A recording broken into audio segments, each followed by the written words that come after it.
So we're on to the point where things are getting kind of crucial here. Fluid fill. All this stuff coming right out after anyway because it sat for way too long for my liking. So just gonna go ahead and start topping her up with some ATF. So it doesn't hurt to double check to make sure things are gonna be good to go. Alright, transmission fluid's all added. Shown on the stick. Don't care really how the level is on that. I just want it to flow through because that's all getting flushed right out anyway before I actually put this on the road.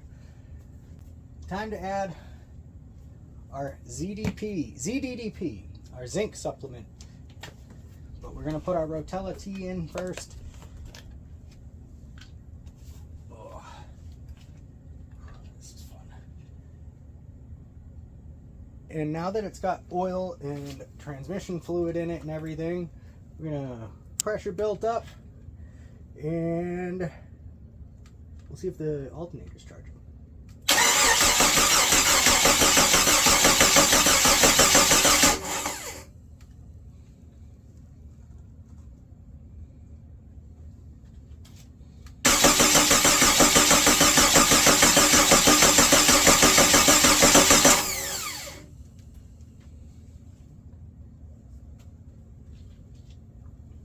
I don't know if anything actually happened on the gauges, but I'll go back to the video and look.